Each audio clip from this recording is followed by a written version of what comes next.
You are going to hear a conversation between Angela and Mr. Ray. Angela is applying to join the library. Listen to the conversation and complete the form below. First, you have some time to look at questions 1 to 5.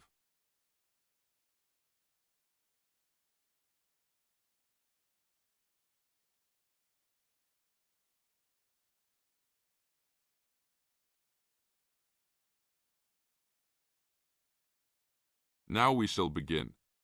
You should answer the questions as you listen, because you will never hear the recording a second time.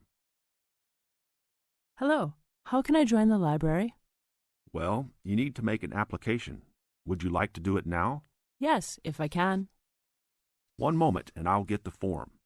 Now, I just need to ask you a few questions before you sign at the bottom. Okay. Your full name, please. Angela Mary Price. Price? Yes, that's right. Okay. And your address? Apartment 3, 86 Bridge Street, Pimlico. Bridge Street. That's just near here, isn't it? Yes, not very far. Good. So the postcode must be 2065, right? Yes, that's right.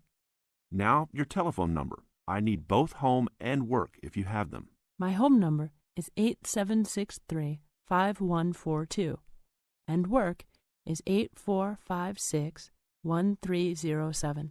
Do you need anything else, like ID or something? Yes, your driver's license will do, if you have one. Right. It's easy to remember. I know it by heart. 4040AC. I'm afraid I'll also need to see it. Okay, here it is. Thanks. And your date of birth, please? 24 March 1981. Okay, thanks. That's the most important part completed. But if you don't mind, I'd also like to ask you a few questions for a survey we're conducting. Yes, that's okay. Now you have some time to read questions 6 to 10.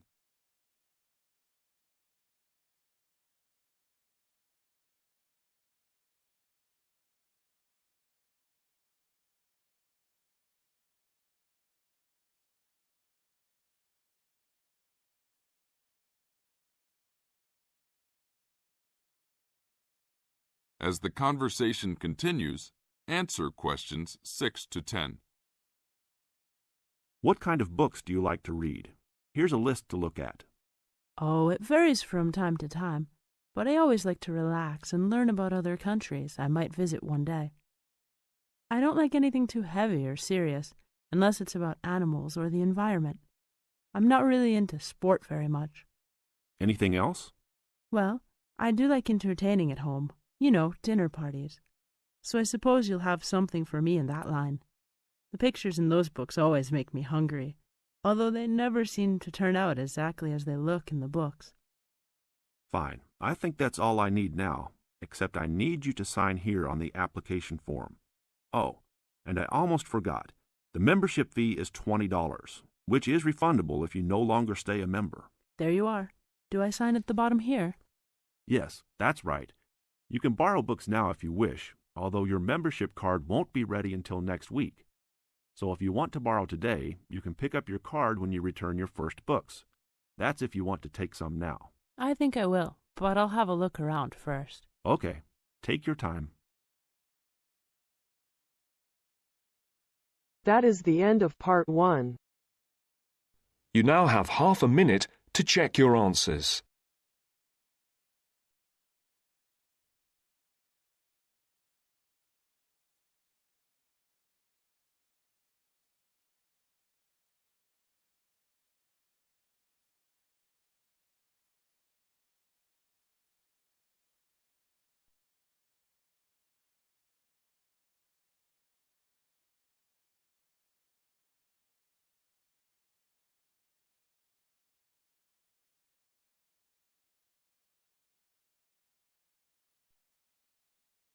Now turns to part 2. Part 2. You will hear a conversation between an IELTS candidate and an IELTS administrator. First, you have some time to look at questions 11 to 15.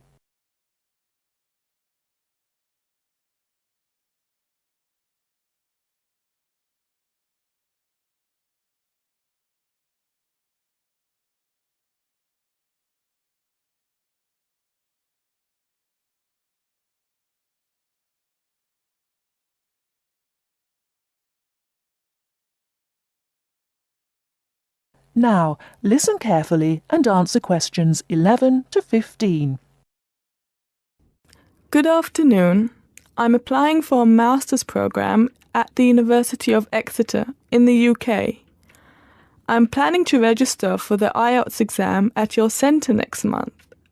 I have some questions I'd like to ask you before I register, if that's okay. Certainly. Would you be taking the academic module? I think so, but I'll have to contact the university just to make sure. You'll probably need the academic because most universities don't accept the general training. And anyway, the procedures to register for the exam are the same for both the general and the academic modules. Good. My first question is whether I sit all parts of the exam on the same day. I don't live here, you see, and for me it would be more convenient to do all the papers on the same day. Unfortunately, the speaking part is scheduled for Thursdays, and reading, writing and listening tests take place on Saturdays. We can't change the days, I'm afraid. That's a pity. Well, never mind. What sort of documents do I need to bring in order to register? You'll have to fill in the IELTS application form and bring an ID, a copy of your ID, and 2 passport-size photos on a white background. Will any ID do? We only accept original passports and national IDs. That's good to know. Did you say that reading, writing and listening are scheduled for Saturday? That's right. Will I get a break in between the papers?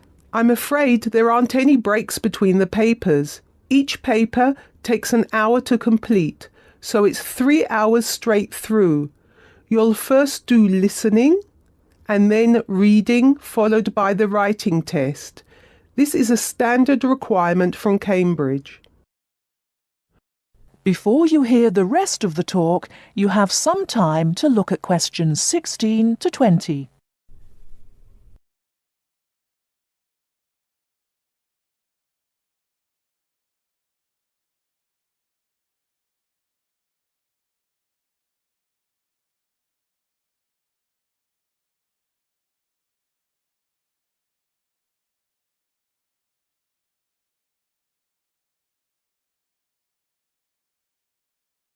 Now listen and answer questions 16 to 20.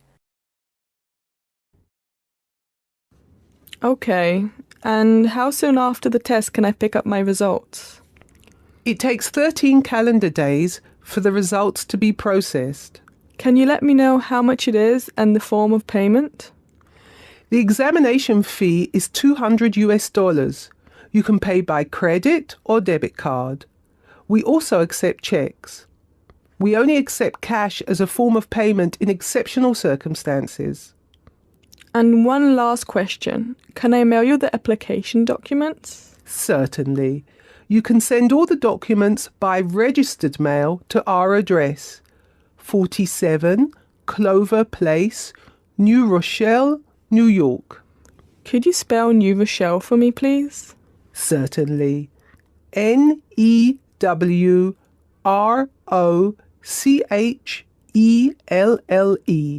Could I have the zip code as well? Sure. Our zip code is 10806. Thanks. You can also email us at inquiry@examsmail.com or phone us at 325-9082.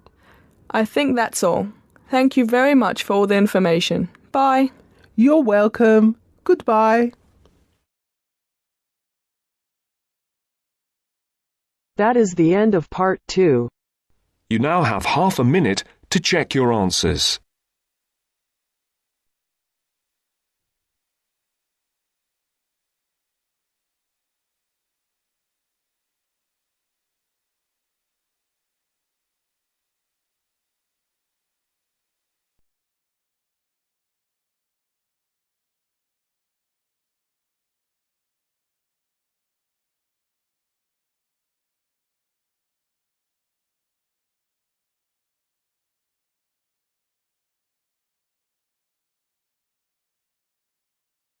Now turns to Part 3. Part 3. You will hear a discussion between students Maria and Jack. In the first part of the discussion, they're talking about their opinions about some of the things in their universities. First, you have some time to look at questions 21 to 26.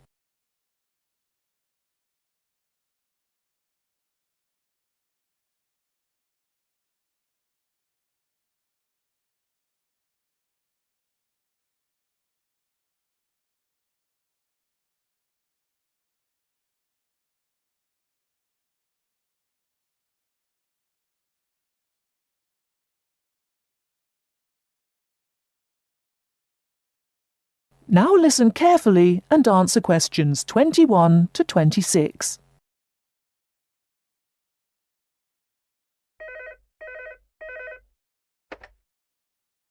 Two four one 4331. Good afternoon. May I speak to Jack Robert, please? Speaking, please.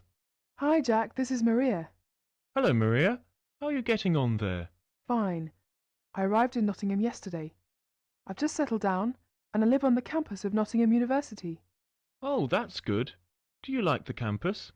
Yes, it's beautiful. What do you think of yours? Edinburgh University? It's marvellous. It's on a hill and very close to the sea. I like it very much. It sounds beautiful. Jack, what's the weather like there? Oh, it's fine and sunny. It's said that the weather here is very nice in summer, but awful in winter. What's the weather like in Nottingham? Well, it's a bit depressing. It's been raining since yesterday. I can't go out, so I have to stay in my room. What about your room? Is it a nice one? Yes, it's small and elegant. How about yours? Mine is an ordinary one. It's a twin study room. I share it with one of my classmates. He's intelligent and very friendly. We're getting on quite well. How's your roommate? She's very nice, but a little bit quiet. She likes reading and seldom speaks. By the way, do you like the Scottish food there? Oh, I like it. It's very delicious. Oh, really? I don't like the food here. It's disgusting. It has no taste. I have to cook for myself in my room. Well, Maria, as the saying goes, when in Rome, do as the Romans do. Come on, don't be too choosy. Oh, someone's at the door. I have to answer it, Maria. I'll call you this evening. Bye. Bye. Ellen, a student union officer, is conducting a survey about the university facilities. She is asking 2 students about their opinions. Before you hear the rest of the talk, you have some time to look at questions 27 to 30.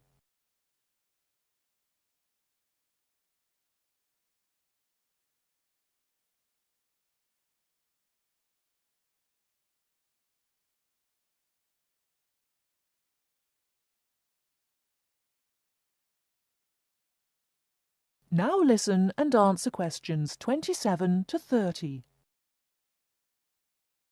I'm Alan, and I work for the Student Union.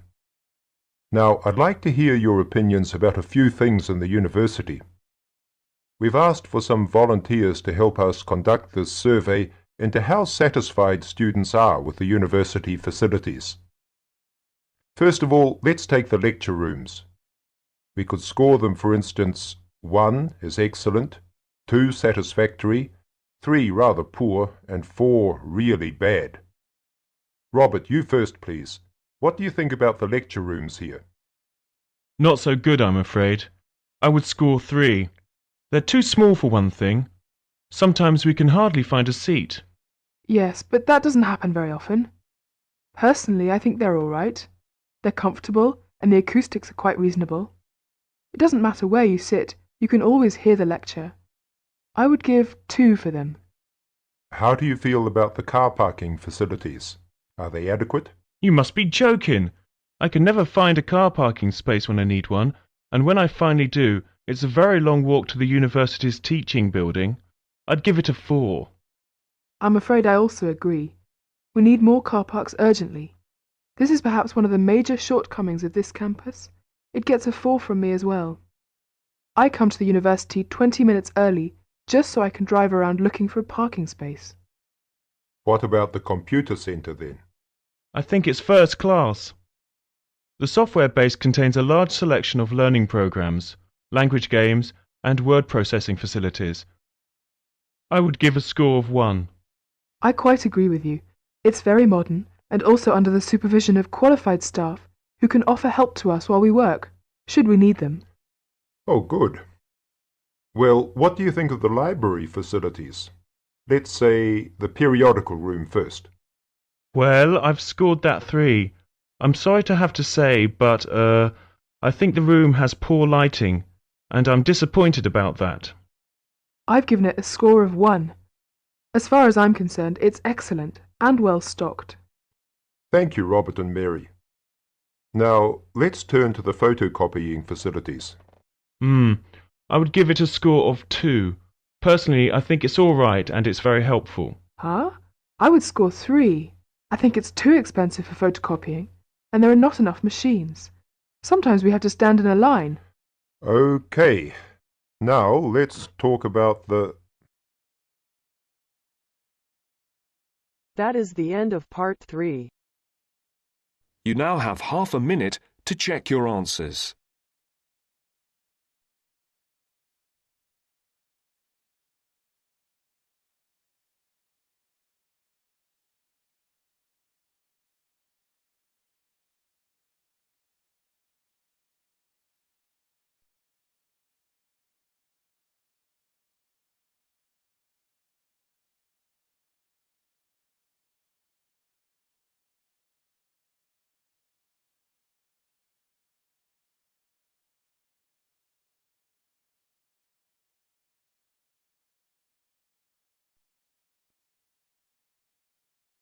Now turns to part 4.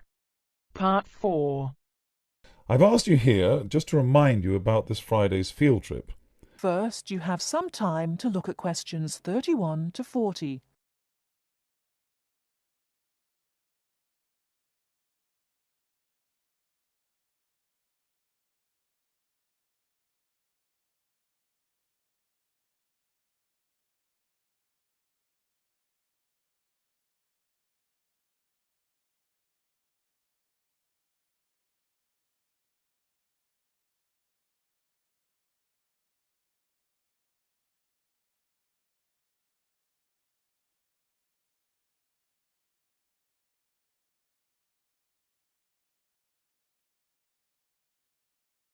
Now listen carefully and answer questions 31 to 40.